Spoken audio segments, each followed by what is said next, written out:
Halo semua, apa kabar? Ya, jumpa lagi dengan saya Rus Pandi dari Winner Stocks Indonesia. Market hari ini jalannya oke ya, sesuai dengan prediksi kita. Tidak ada isu global yang membuat market bergerak negatif, eh, dan kemungkinan akhir minggu ini juga masih berjalan dengan baik ya.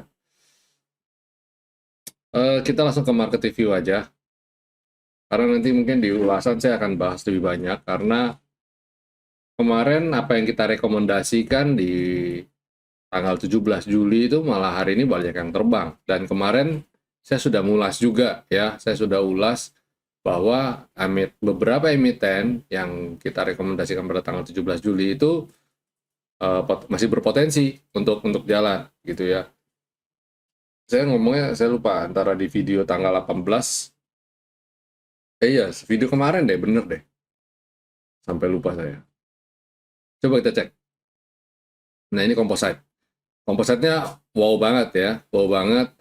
Eh, Mungkin bagi sebagian orang belum pada tahu lagi ya, dan apa itu Erwin Petel, dan nanti di workshop saya akan ulas dengan lebih detail, dengan lebih pelan-pelan. Semoga teman-teman bisa bisa dapat manfaatnya ya nanti di workshop offline. Dan ya, ini kelihatan banget ya, garis-garis ini berdasarkan ini apa namanya, kalau tanya ini garis dapat dari mana sih? Nah, dapat dari sini. First time candle keluar dari candle, apa dari selendang gitu ya. Nah, ini kan dapat T1, T2, T3 dan masih relevan. Bahkan sampai ke atas pun, bahkan sampai extensionnya pun relevan banget ya. Nah, ini. Nanti kita akan, kalau yang belum ngerti kita akan jelasin. Dan kenapa harus AMI broker? Mungkin pada tanya, Pak, kenapa harus AMI broker? Apakah AMI broker benar-benar kepake nggak sih untuk trading gitu ya? Nah, kebetulan hari ini saya seharian meeting di luar, ya, ketemu dengan salah seorang trader kawak juga, dan dia kebetulan belajar trading, ya, menggunakan indikator juga, walaupun indikatornya dia dari mana-mana. Dia beli, bahkan dia beli, dan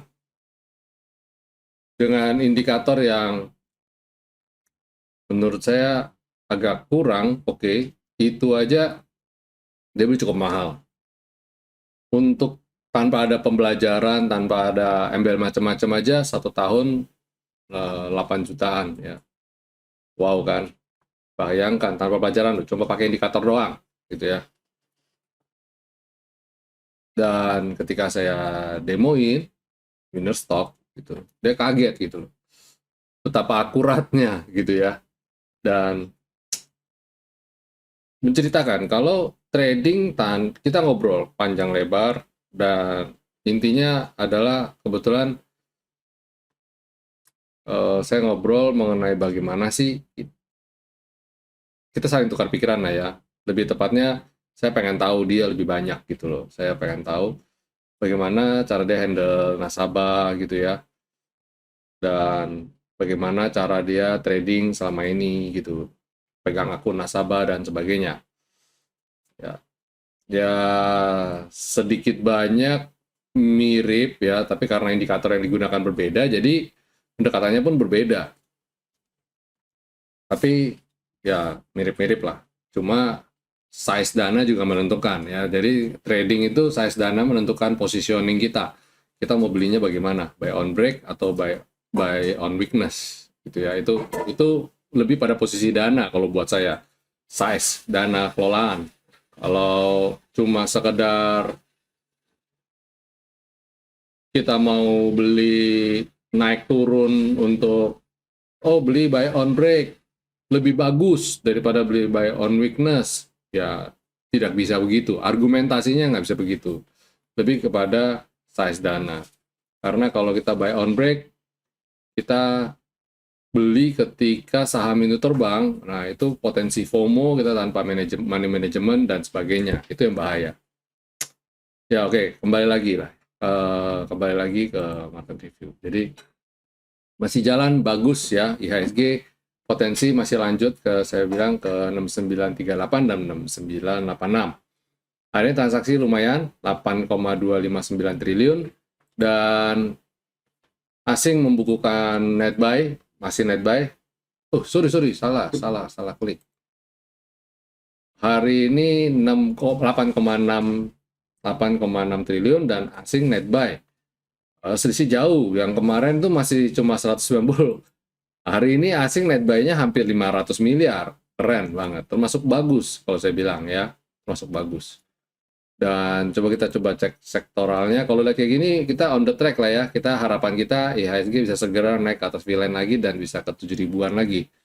IDX Basic coba kita cek. Wow, rebound dari selendang, cakep ya. Terus consumer cyclical masih berlanjut. Walaupun candle-nya kurang enak, tapi hari ini volumenya cukup besar ya. Ini ya cukup besar, ada indikatornya soalnya. Sektor energi, cakep ya, rebound lagi, lanjut. Kalau kayak gini mah, lihat sektoral pasti keren semua. Nah ini ya, ini juga sektor finance ya, bobotnya besar, 30-an% dari total sektoral trading ya. Nah ini bagus ya, rebound dari selendang dari V-line ya. Healthcare, dia rebound dari selendang walaupun dari area V-line. Walaupun kita nggak tahu ini besok bisa rebound lagi apa enggak gitu. Tapi ini dia pullback. Nah, nanti saya juga akan bagikan salah satu materi workshop saya, trading on pullback ya. Bagaimana sih trading ketika saham-saham sedang yang trending lagi pullback. Industri, sektor industri rebound dari selendang ya, menarik. Infrastruktur cakep ya, rebound dari Skyline. Nah, kalau buat teman-teman yang masih meragukan, kita punya indikator sih, wah kebangetan banget ya. Sektor consumer non-cyclical, cakep ya, rebound. Ya, bukan rebound sini, dia mencoba untuk rebound ya. Lagi menuju support, potensi kalau dia bisa rebound, ini kena selendang, besok kita pantau, kalau dia bisa kena selendang, dia bisa rebound, oke. Terus properti juga cakep banget ya, Pak. Nurut sekali ini, sangat-sangat nurut. Apalagi tekno, belum. Nah ini buy on weakness ya, buy on weakness. Terus transportasi, pas banget ya, Skyline ya, dan kepentok selendang. Bukan sulap, bukan sihir ya. Oke. Ya kalau kayak gini nggak heran lah ya, IHSG bisa rebound, dan besok kalau lanjut rebound juga nggak heran. Jangan bingung. Dan ya, kita masuk ke segmen berikutnya dulu, Hasan. Saya mau ulas yang tanggal 17, spesial yang tanggal 17 Juli. Kenapa? Karena hari ini keren banget. BNGA rebound walaupun nggak kenceng banget, tapi ini yang bikin kenceng hari ini, Medco. Wow, cakep banget ya. Kita rekomendasi tanggal 17. Ya, rekomendasi tanggal 17 dan untuk tanggal 18. Dan kalau nurut beli above trading area trading sistemnya, harusnya dapat profit. Nah, terus habis Medco ada BTPS. BTPS juga keren banget ya.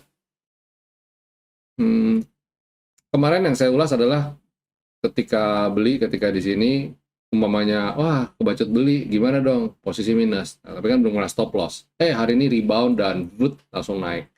Cakep banget ya. Langsung sampai ke T2. Ini kalau mau jualan juga fine aja. Walaupun saya bilang kemarin ini ada sentimen yang kurang baik gitu ya.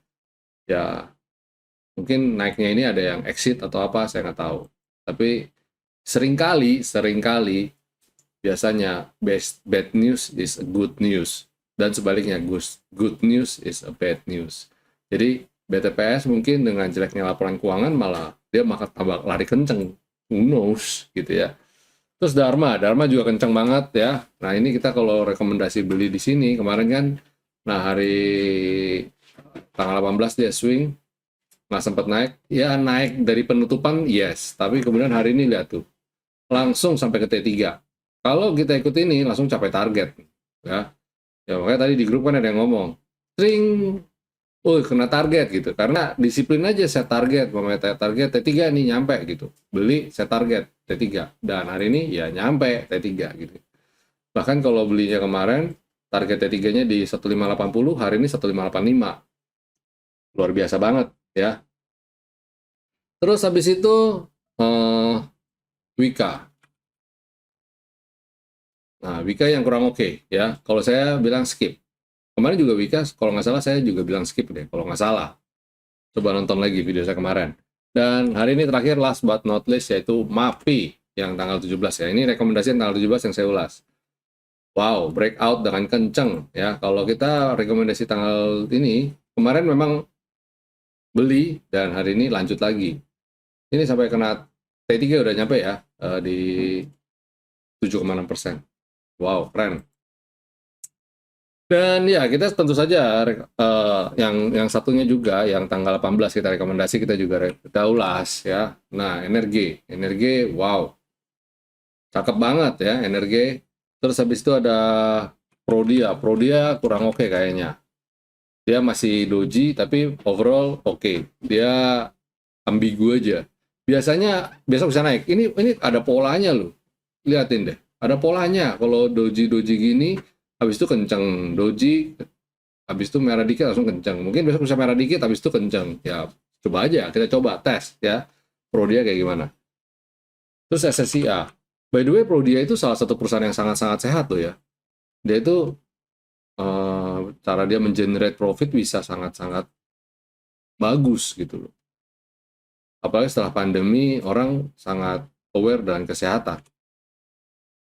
Nah, SSIA kepentok garis trend line yang kita gambarkan. Tapi ingat, ini pola yang mana pola uptrend yang kalau bisa dia breakout itu akan larinya akan kencang gitu loh. Jadi silakan teman-teman SSIA ini kalau dia bisa naik, breakout beli, tambah bisa breakout T3, tambah beli lagi ya. Ingat, SSIA silakan ditandain. Saya juga tandain deh. Terus ya BRMS masa ngomong kenceng banget ya. Wow. Nah ini dia sampai terpukau lah. Saya kasih chart saya ini sampai terpukau. BRMS apa semua dia terpukau. Luar biasa banget katanya, amazing. United Tractor. Nah, United Tractor naiknya malu-malu. Tapi saya yakin ini pasti akan naik. Karena sentimen tambang nikel dia akan cukup bagus ke depannya. Dia nggak kaleng-kaleng ya. Dia akuisisi tambang nikel dari Australia itu nggak kaleng-kaleng, itu keren. Oke, itu ulasan ya atas apa yang saya rekomendasikan tanggal 17 Juli dan 18 Juli. Dan kita buat besok rekomendasi tanggal 21 Juli apa aja yang bisa kita beli. Pertama yaitu Adaro ya. Adaro spekulatif buy karena dia masih pada dasar pergerakannya masih belum solid banget, tapi sebenarnya dia cukup oke ya, cukup oke. Silakan kita spekulatif areal ini. Kalau spekulatif buy, kalau dia bisa breakout 2460 tambah buy lagi. BBNI cakep ya. BBNI posisi ada di sini, menarik. Kalau dia bisa lanjut lagi, cakep ya. Apalagi ini sentimen ini kalau kita tarik garis ini pada dasarnya sebenarnya BBNI ini cukup oke ya. Kalau kita tarik dari sini ke sini, nah ini pas di trend line dia. Nah ini weekly loh. Jadi kalau dia bisa rebound, nah itu akan sangat bagus sekali ya. Silakan atur strateginya. Bank BNI ingat ini solid, ini bagus ya. Terus habis Bank BNI ada INKP. INKP ini juga bagus karena transaksinya beberapa waktu ini cukup besar, mencapai 78-79 miliar. Rata-rata 20 harinya 80-an miliar, dan transaksinya juga masih di bawah. Menurut saya ini belum kemana-mana. Masih ya cukup relatif, cukup aman untuk kita beli. Walaupun kalau kita beli dari bulan Juni, harusnya ini udah profitnya udah lumayan banget, udah 20-an%. Tapi ya, saya rasa belum terlambat lah ya untuk kita beli, karena targetnya masih cukup jauh. Diatur strategi aja alokasinya, apalagi dia di sini baru rebound dari pullback ya. Coba aja. Terus MDKA juga ini rekomendasi, harusnya ini rekomendasi saya tanggal berapa ya? Kita rekomendasi MDKA dari tanggal 12 Juli. Dan 12 Juli di sini, dan habis itu ternyata dia bikin rugi, tapi ini waktunya balas dendam rasanya ya. Eh,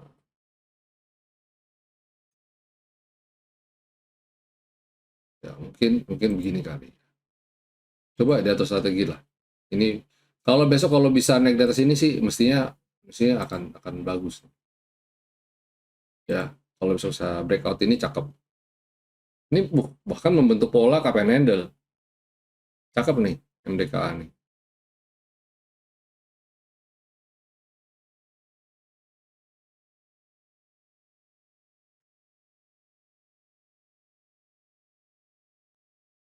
Kenapa nggak bisa ya?